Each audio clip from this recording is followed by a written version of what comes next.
కాదు, ఇది 4 కాలాల పాటు మనం జీవితంలో బతకాలని, ఈ యాక్సిడెంట్లు కాకుండా మనం జాగ్రత్తగా ఉండాలని, మనం బతకడం కోసం కూడా, మనం జాగ్రత్త ఉండటం కోసం కూడా ఎందుకు ఇదంతా పెట్టాల్సిన అవసరం వచ్చింది ప్రభుత్వానికి అంటే మీకు తెలియదు కాదు. వివిధ కారణాల వల్ల యాక్సిడెంట్లు అవుతున్నాయి. మందు దాగి చెల్లు మాట్లాడుకుంటూ పోతే యాక్సిడెంట్ అవుతున్నాయి, అశ్రద్ధతో యాక్సిడెంట్ అవుతున్నది, హెల్మెట్ లేక యాక్సిడెంట్ అవుతున్నది. మనం జాగ్రత్త ఉన్నా, అవతల జాగ్రత్త ఉంటుంది. యాక్సిడెంట్ లో ఎన్నో రకాల, ఎన్నో వందల మంది ప్రాణాలు పోతున్న పరిస్థితిని మనం చూస్తా ఉన్నాం. పక్కనే 5-6 రోజుల క్రితం పల్లిపాడుకని యాక్సిడెంట్ అయింది, ఇక్కడ పాలాడు రెబ్బారం కాడ యాక్సిడెంట్ అయింది, సోమవారం కాడ యాక్సిడెంట్ అయింది. ఇక్కడ ఆ బ్రిడ్జి కాడ బస్సును ఒక సైజు మోటార్ ఆయన చచ్చిపోయాడు. అవి గ్రీన్ ఫుల్ అయ్యాలి, ఇద్దరు చచ్చిపోయారట. కళ్ళు కాబట్టి దయచేసి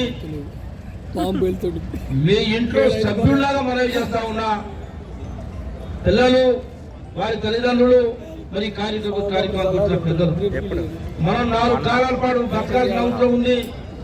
మనల్ని కన్నా తల్లిదండ్రులకు పేరు ప్రతిష్ట తేవాల్సిన అవసరం ఉంది.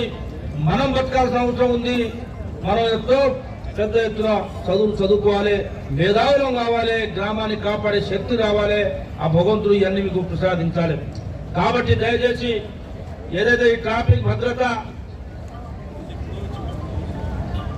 ఎలవ్ అనే కార్యక్రమాన్ని విజయవంతంగా చేసుకుంటూ మనం చాలా జాగ్రత్తగా ఉండాలని చెప్పేసి పిల్లలందరికీ కూడా మరోసారి, ఎందుకంటే ఇప్పుడంతా ఈ సైకిల్ మోటార్ల సీసీ మైలేజ్ బాగా పెంచేసారు, గుర్రు అని వెళ్ళిపోతుంది. అది రోడ్లు బాగుంటున్నాయి, వాళ్ళు యాక్సిడెంట్ లేకుండా మనం కూడా పడిపోతున్నాం.